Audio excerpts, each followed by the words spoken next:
¿Te sientes seguro?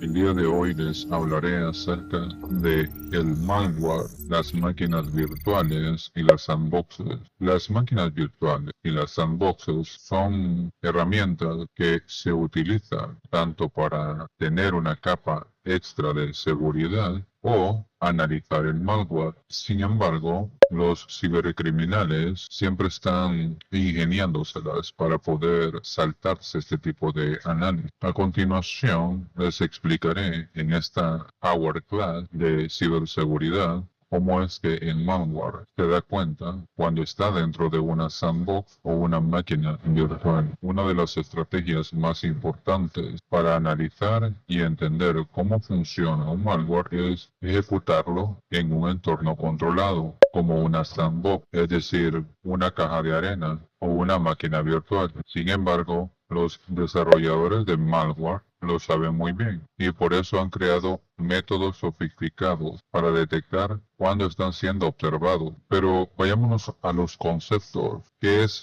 una máquina virtual y qué es una sandbox? Una máquina virtual es un software que emula un sistema operativo completo. Permite ejecutar un sistema operativo como Windows o Linux dentro de otro sistema operativo, aislado del resto. Los programas que podemos encontrar de manera gratuita para crear máquinas virtuales son VirtualBox, VMware y Hyper-V. Ahora, ¿qué es una sandbox? Una sandbox es un entorno seguro donde se ejecuta software, como un malware también, para observar su comportamiento. Suele estar automatizado y monitorea cosas como accesos a archivos, red, procesos, etc. Los analistas de malware usan estas herramientas para engañar al malware y ver qué es lo que hace. Pero los creadores de malware quieren evitar ser descubiertos. ¿Por qué los malware detectan las sandboxes? Detectar una máquina virtual o una sandbox permite al malware lo siguiente. Número 1. Evitar ser analizado. Número 2. Ejecutar el payload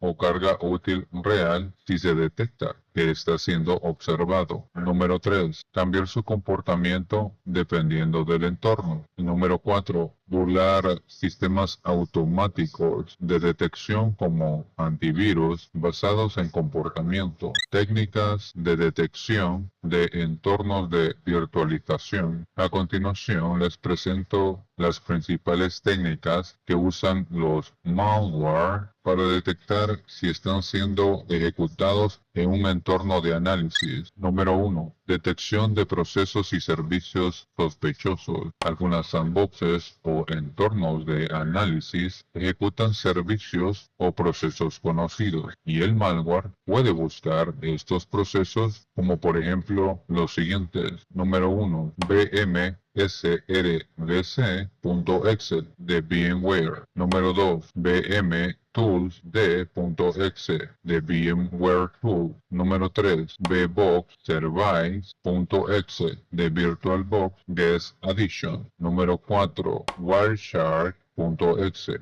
la cual es una herramienta de análisis de red. Y número 5. OliDBG.exe o x64dbg.exe. Estos son los debuggers o en español decompiladores. Son los que realizan los trabajos de ingeniería inversa en el código. Una de las formas más comunes que usan los malware para comprobar si están siendo ejecutados en una sandbox es revisar los procesos en ejecución en el sistema. Esto les permite buscar herramientas típicas de análisis como las que se muestran en la captura. La forma más habitual de hacerlo en sistemas Windows es utilizando tres funciones de la API de Windows. Número 1.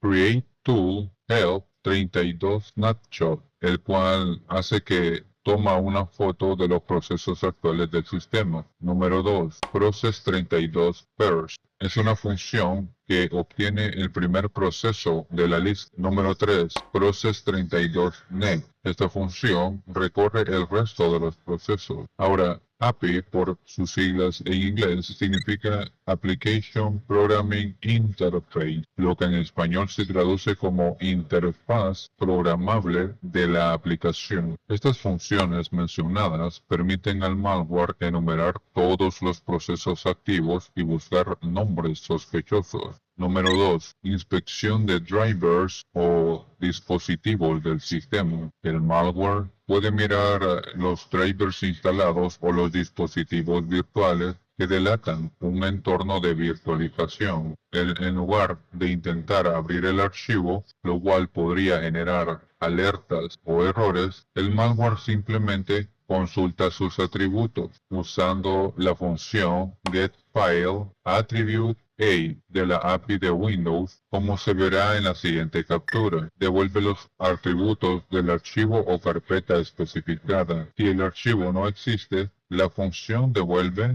invalid-file-attribute. Esto permite al malware detectar de forma muy diferente si ciertos archivos están presentes. A continuación, los archivos típicos que se buscan. Número 1. vbox-mouse.sys de VirtualBox. Número 2. vmhefs.sys de VMware. Número 3. vmtoolsd.exe. Número 4. vboxservice.exe. Este tipo de detección es muy utilizada porque no necesita privilegios especiales y funciona en prácticamente todas las versiones de Windows. Número 3. Detección de artefactos del sistema de archivos o del registro. Una de las formas más sencillas y efectivas que utilizan los malware para detectar si están en un entorno de virtualización o sandbox es buscar huellas o artefactos en el sistema de archivos y en el registro de Windows. Estas huellas son elementos que suelen dejar las herramientas de virtualización o análisis y que no suelen aparecer en ordenadores reales. Ahora, ¿qué tipo de artefactos se buscan? Número 1. Archivos específicos instalados por programas como VMware, VirtualBox, QEMU o herramientas de análisis. 2. Entradas de registro de Windows que indican que el sistema está siendo emulado o monitorizado. A continuación, los ejemplos comunes de los archivos sospechosos. vboxmouse.sys, que tiene que ver con el driver del ratón virtual de VirtualBox. vboxcontrol.exe, que es la herramienta de control de VirtualBox. Número 3. vmtoolsd.exe, que es un servicio de VMware Tools. Y número 4.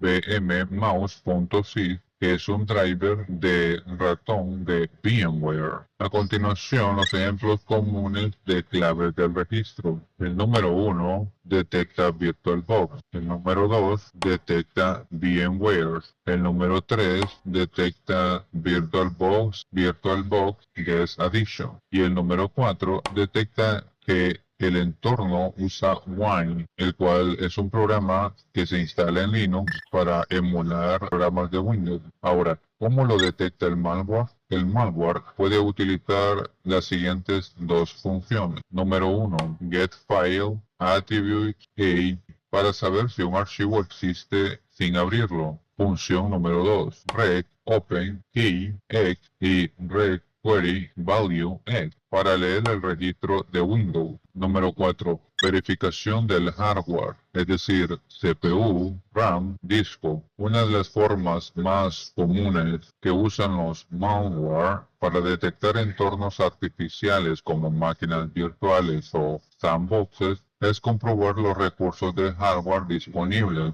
Esto se debe a que muchas veces estos entornos tienen, número 1, poca memoria RAM, es decir, 1 o 2 GB. Número 2, solo un núcleo de CPU. Número 3, poco impacto en disco, menos de 100 GB. El malware sabe que esto es típico de entornos de análisis mal configurados o automatizados. En cambio, los equipos reales suelen tener más recursos. Por lo tanto, ¿Qué recursos suele comprobar el malware? Número 1. Memoria RAM total del sistema. Número 2. Espacio libre o total del disco principal. Número 3. Número de núcleos de CPU. ¿Cómo lo hace en la práctica? Vamos a ver un fragmento de código real muy similar a lo que utilizan muchos malware, incluidos algunos ransomware y troyanos bancarios. ¿Qué es lo que está haciendo este código? Global Memory Status X obtiene la memoria RAM total. Si hay menos de 4 GB, se considera sospechoso para el malware. Número 2.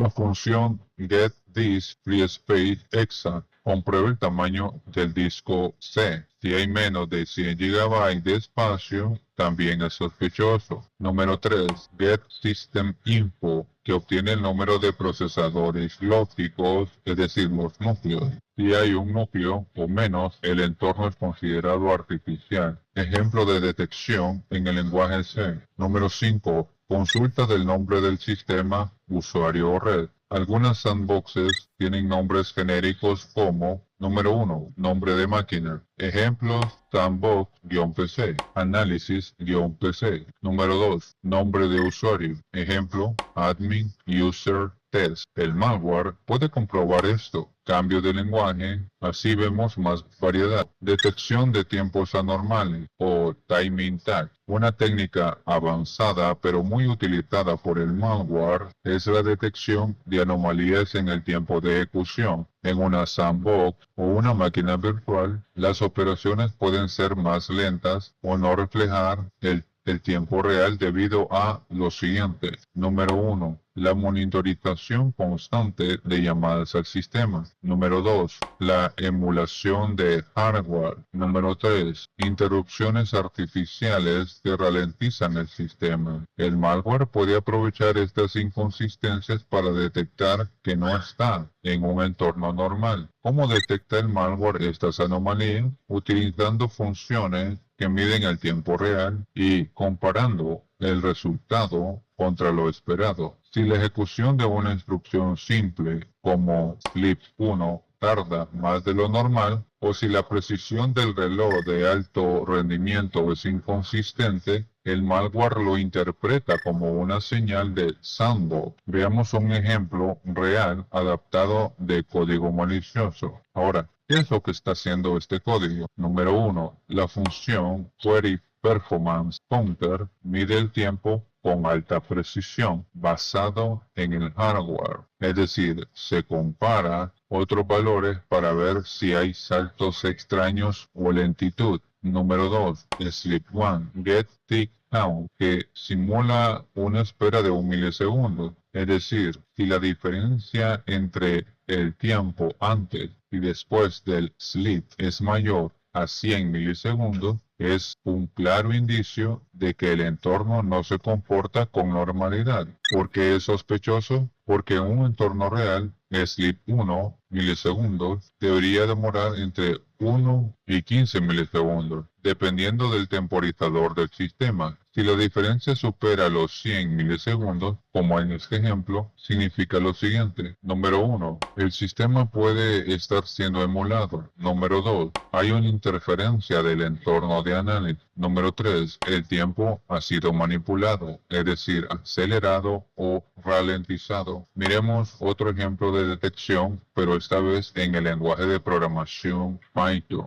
Número 7. Interacción con el usuario, es decir, detección de inactividad. Una de las formas más inteligentes de detectar para un malware si él está siendo analizado dentro de una sandbox o máquina virtual es comprobar si hay actividad humana real. La mayoría de las sandboxes no mueven el ratón, no escriben con el teclado y no hacen clics, por lo que un malware puede esperar y observar si el usuario está presente antes de activarse. ¿Cómo detecta el malware la inactividad? El malware utiliza funciones estándar de Windows que permite saber lo siguiente. Número 1. La posición actual del ratón. Número 2. El tiempo desde el último clic. Número 3. Si se están generando eventos de teclado o ratón. Número 4.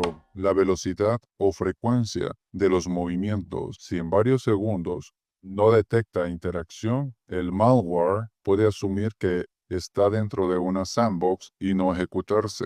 A continuación, les mostraré las principales funciones de la API de Windows utilizada. Vamos a ver cada función y cada propósito de esa función. Número 1. Get Cursor Post. El propósito de esta función es obtener la posición actual del puntero del ratón. Número 2. Función Sleep. Su propósito es esperar un tiempo determinado en milisegundos. Número 3. Función setWindow Hook Exa. Su propósito permite interceptar eventos de teclado o ratón llamados hook. Función número 4. Get System Metrics. Su propósito es la de proporcionar métricas del sistema como si hay un mouse o pantalla táctil. Función número 5. Get Double Click Time. Su propósito es medir el tiempo entre dos clics para considerarlo doble clic. Función número 6. Get Message a Translate Message Dispatch Message a. Su propósito es la de capturar y procesar mensajes de entrada, es decir, de teclado o mouse. Ejemplo número 1. Detección de movimiento del ratón en 3 segundos. A continuación, el código de ejemplo. Ejemplo número 2. Detección de movimientos humanos, no aleatorios ni mínimos. A continuación, el código de ejemplo. Ejemplo número 3. Captura de eventos con hook. Este código instala un hook de bajo nivel para capturar eventos del MAO. A continuación, el código de ejemplo. Este tipo de técnica requiere interacción humana real para que el malware continúe. A continuación, las técnicas complementarias. Además de la función getCursorPost, otros malware utilizan las siguientes funciones. Número 1. Get Last Input Info. Su propósito tiene que ver con el tiempo desde la última entrada del usuario. Función número 2. Send Input Get Message Time. Esta función sirve para ver configuraciones típicas de usuarios reales. Este es un ejemplo en Windows donde se puede consultar el último input del usuario. A continuación, el código de ejemplo. Número 8. Uso de instrucciones de bajo nivel, es decir, CPUID e IDTR. Cuando el malware quiere asegurarse de que no se está ejecutando dentro de una máquina virtual o una sandbox, puede recurrir a técnicas de bajo nivel que consultan directamente el procesador. Estas técnicas son muy difíciles de ocultar o interceptar por las herramientas de virtualización y por tanto son muy efectivas para detectar entornos de análisis. Una de las instrucciones más utilizadas es CPU-ID, una instrucción de la CPU que permite consultar información sobre las capacidades del procesador. Esta información incluye el fabricante, el modelo, las extensiones soportadas e incluso si el procesador está virtualizado. Detección del bit de hipervisor. Una de las formas más directas de detectar si se está ejecutando dentro de una máquina virtual es comprobar el bit 31 del registro ESX. Después de ejecutar CPU-ID con EX igual a 1, este bit se conoce como Hypervisor Present Bit. Si está activado, indica que el sistema operativo está siendo ejecutado dentro de un hipervisor, es decir, dentro de una máquina virtual. A continuación, el código de ejemplo. Si esta función devuelve verdadero, es muy probable que el malware esté corriendo dentro de una máquina virtual como VMware, VirtualBox o Hyper-V, lo que podría ser que no se ejecute o se comporte de forma diferente. A continuación, la detección del proveedor del hipervisor. Otra forma común de detección es consultar el nombre del proveedor de virtualización. Al ejecutar CPU-ID con EAX igualado a 0, X40000000, el procesador devuelve una cadena de texto en los registros EBX, ECX y EDX que identifica el hipervisor, si hay uno presente. Este nombre puede ser, por ejemplo, cualquiera de los siguientes. Número 1, Microsoft HB, cuando se ejecuta sobre Hyper-V. Número 2, VMware para VMware. Número 3, Zen VMMX en VMM para Zen. Número 4, KVM para KVM. A continuación, el ejemplo adaptado de esta detección. Este tipo de técnica es más avanzada que simplemente mirar procesos o ficheros y suele usarse en malware más sofisticado, ya que requiere conocimientos de bajo nivel sobre cómo funciona la arquitectura x86, es decir, 32 bits. Número 9. Verificación de MAC. MAC, por sus siglas en inglés, significa Media Access Control. Las interfaces de red virtuales suelen tener direcciones MAC que delatan su origen. Ejemplo, MAC número 1, 00, 2.05, 2.69, que pertenece a VMware. MAC número 2, 08, 2.00, 2.27, que pertenece a VirtualBox. El malware puede listar las interfaces de red y verificar si alguna tiene estas características. Número 10. Revisiones de nombres de BIOS o fabricantes. BIOS, por sus siglas en inglés, significa Basic Input Output System, lo que en español se traduce como Sistema Básico de Entrada y Salida. El malware puede consultar si el BIOS o el fabricante del sistema es sospechoso. Ejemplos sospechosos. Número 1. Por ejemplo, nombres de BIOS como VirtualBox, VMware, QEMU. Número 2. Nombres de fabricantes como Innotech, GmbH, Microsoft Corporation. A continuación, el ejemplo de código de detección en PowerShell. Otras técnicas avanzadas. Número 11. Captura del entorno gráfico. Los entornos de análisis, como sandboxes, suelen usar configuraciones gráficas mínimas para ahorrar recursos. El malware puede aprovechar esta información para detectar si se encuentra dentro de un entorno real o simulado. A continuación, los indicadores comunes que se comprueban. Número 1. Resoluciones de pantalla muy bajas, como por ejemplo 800 por 600 o 1024 por 768. Número 2. La falta de fondo de pantalla, es decir, un wallpaper vacío. Número 3. Uso de adaptadores genéricos o nombres sospechosos en los dispositivos gráficos. Número 4. Solo un monitor activo. Número 5. Paleta de colores limitada. Estas condiciones pueden indicar que se está ejecutando dentro de un entorno artificial y algunos malware optan por no ejecutarse si las detectan. Ejemplo número 1. Comprobación de la resolución de pantalla. Una resolución inusualmente baja puede indicar un entorno automatizado. A continuación, el código de ejemplo. Ejemplo número 2. Verificación del fondo de pantalla. En muchos entornos sandbox, el fondo de pantalla está desactivado, es decir, tiene una cadena vacía o con valor por defecto. A continuación, el código de ejemplo. Ejemplo número 3. Comprobación del número de monitores. Una máquina real a menudo tiene 2 o más monitores conectados. Las sandboxes típicamente solo configuran uno. A continuación, el código de ejemplo. Ejemplo número 4. Obtener el nombre del adaptador gráfico. Los entornos virtualizados a menudo muestran nombres como VMware SVGA, VirtualBox Graphic Adapter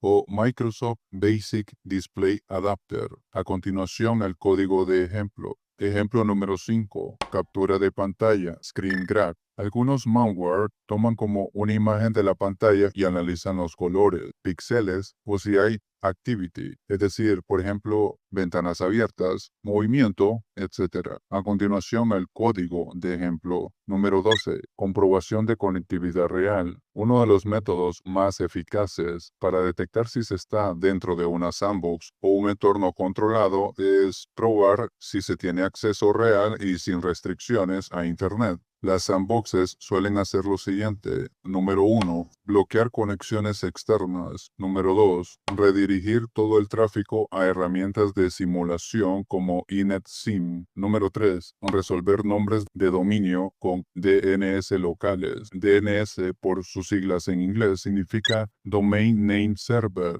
lo que en español significa servidor de nombres de dominio, locales falsos o manipulados. El malware puede aprovechar esto para comprobar lo siguiente. Número 1. Si puede hacer conexiones TCP/UDP reales. Número 2. Si los dominios específicos resuelven como se espera. Número 3. Si las respuestas DNS son falsas. Por ejemplo, si todas apuntan a la dirección local, que es 127.0.0.1. Número 4. Si el tiempo de respuesta es muy bajo o sospechosamente igual, lo que sugiere respuestas locales simuladas. Ejemplo número 1. Conexión simple a una IP conocida, Google DNS.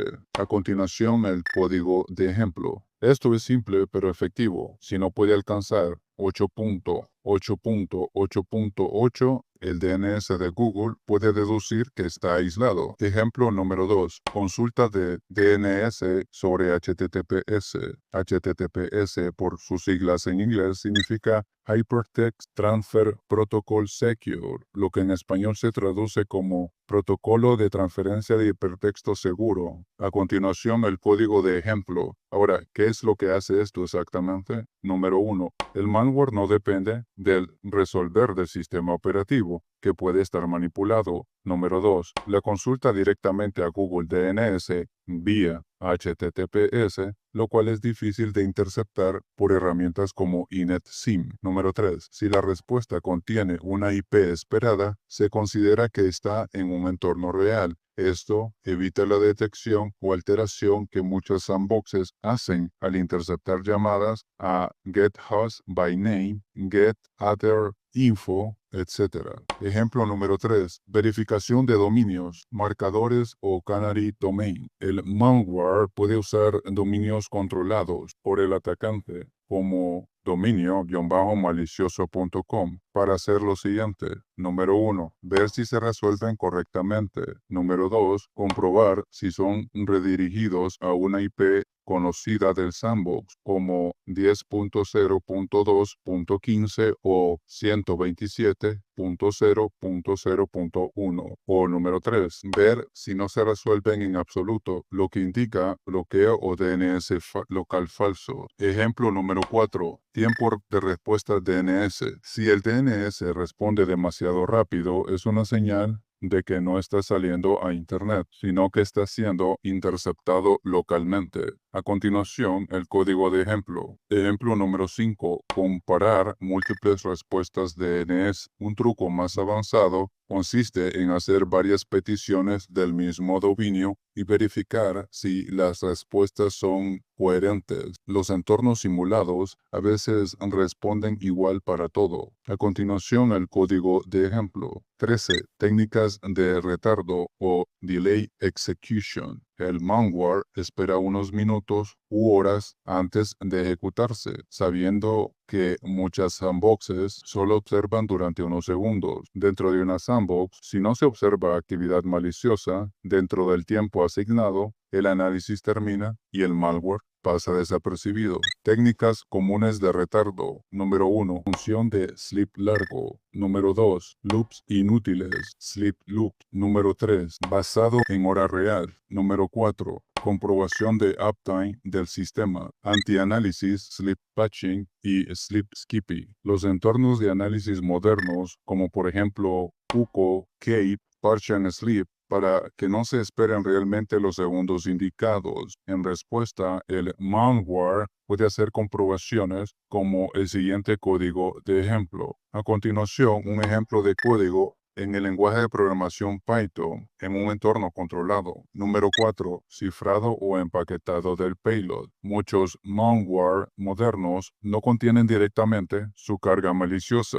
sino que la empaquetan, cifran o la descargan dinámicamente Esto les permite ocultar su funcionalidad real hasta que detectan que no están siendo analizados o que están dentro de una máquina real, no una máquina virtual o una sandbox. Esto complica tanto la detección estática porque el código malicioso está cifrado o comprimido, como la detección dinámica, porque no se ejecuta hasta pasar ciertas condiciones. Técnicas comunes. Número 1. Cifrado en memoria. In-memory description. Número 1. El payload está cifrado en el binario. Número 2. Solo se descifra y ejecuta si no se detectan herramientas como Wireshark, Procmon, InetSim, Sandbox, etc. Se usan algoritmos simples como Shor, RC4, AES para no llamar la atención. A continuación, el código de ejemplo. Número 2. Descarga condicional o payload fetching. Número 1. El malware hace una solicitud a un C2, es decir, a un servidor de Command and Control, para descargar el verdadero payload. Ahora, ¿qué es lo que significa un Command and Control? Es un servidor controlado por los atacantes. Número 2. Si detecta un entorno artificial, por ejemplo, una red simulada como InetSim, no descarga nada. A continuación, el código de ejemplo. Número 3. Uso de packers o crypters. El malware está protegido con software como los siguientes. Número 1. OPX, que es legítimo pero usado por el malware. Número 2. Temida, BMProtect, Enigma Protector, etc. Estos packers pueden ocultar el código real hasta que se desempaqueta en tiempo de ejecución. Número 4. Polimorfismo y metamorfismo. Cada instancia del malware tiene un código cifrado distinto. Número 2. Genera cargas con diferentes hashes para evadir firmas Yara o antivirus. Ahora, a continuación les brindaré los tips que pueden ser usados por los analistas de ciberseguridad para evitar estas detecciones. Número 1. Usar nombres y configuraciones realistas en las máquinas virtuales. Número 2. Aumentar la memoria RAM y los núcleos para simular un entorno real. Número 3. Cambiar el nombre de procesos y servicios comunes. Número 4. Configurar el fondo de pantalla, la resolución, el nombre de usuario, etc. Número 5. Simular la actividad del usuario con el ratón y el teclado. Número 6. Ocultar drivers, dispositivos y nombres de fabricante con el hardening del entorno. Y número 7. Usar múltiples entornos de análisis, es decir, dinámico y estático. Intégrate a la comunidad Hacksaw y suscríbete activando la campanita para que no te pierdas de nada. Y recuerda, el exceso de confianza es la madre del descuido.